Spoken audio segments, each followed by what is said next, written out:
Mga pisyan, may forever sa Wokbang. Hari ang bago nilang 5-piece set Clad Pro series na pangmalakasan. Umpisahan kung buksan na ring 32cm Clad Pro stainless steel sauté pan. May panaklob na siyang kasama ha. Alam mo agad makapal sa hipo palaang. Mabigat siya, napakaganda. Ay tignan mo ga ang pagkakayari. Ari ang mga sinasabing quality. Kaya nga may forever sa Wokbang dahil lifetime ang kanyang warranty. Kahit siguro madedo ka na, aring kawali mo'y buhay pa. 1 kilong liempo agad, pangsapin ko pala ang iyan. Sa tuwa ko na lang na are, bibigyan kita ng ultimate paksiw na bangus na pangdigmaan. Ganari lang ang timplada, buong paminta, laurel, betchin, asukal na pula, tapangan mo sa asin, siguro yung mga 3 tasang suka para tagos ang asim at kaunting liquid seasoning. Sasabawan ko na ng malinis na water bago pa kukuluin, pasisingawin ang asim ng suka bago ko takluban. Habang pinapalambot ko siya ay sasamantalahin ko na ang pagkakataon para ipakita. Ari naman ang Clad Pro, 26cm casserole pan, may taklob na rin niya nakasama ha. At oo naman, pwedeng pwede sa lahat ng klase ng lutuan,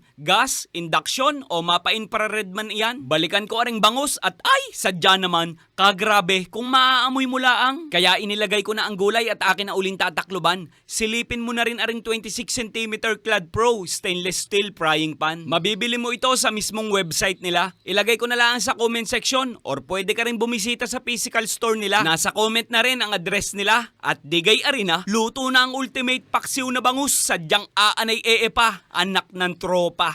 Ay inang!